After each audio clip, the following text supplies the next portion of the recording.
எனக்கு fever friends. காலையிலே எங்கள் ஓனருக்கு ஃபோன் பண்ணி, பாஸ் எனக்கு உடம்பு முடியல, ஃபீவரு, என்னால் வர முடியாது அப்படின்னு.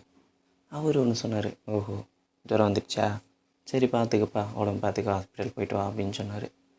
அப்போ எனக்கு ஒரு டவுட் வந்துச்சு ஃப்ரெண்ட்ஸ்.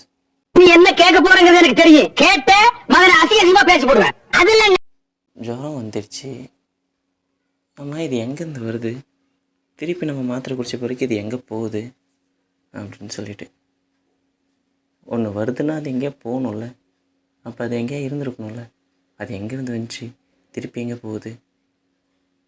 தெரிஞ்சால் கீழே கமெண்ட்டில் சொல்லுங்கள் ஃப்ரெண்ட்ஸ். தெரியலனா யாருக்காவது அனுப்பிவிடுங்க, சயின்ஸ் ஸ்டூடெண்ட்டாக, அவங்களாவது கமெண்ட் பண்ணுவாங்க. இந்த மாதிரி எல்லாம் பேச சொல்லி யாரும் சொல்லி கொடுக்குறா? என் மூளை என்ன முருகையை வச்சிருக்கேன். மறக்காம சர்ப்ரைஸ் பண்ணுங்க. தேங்க்யூ.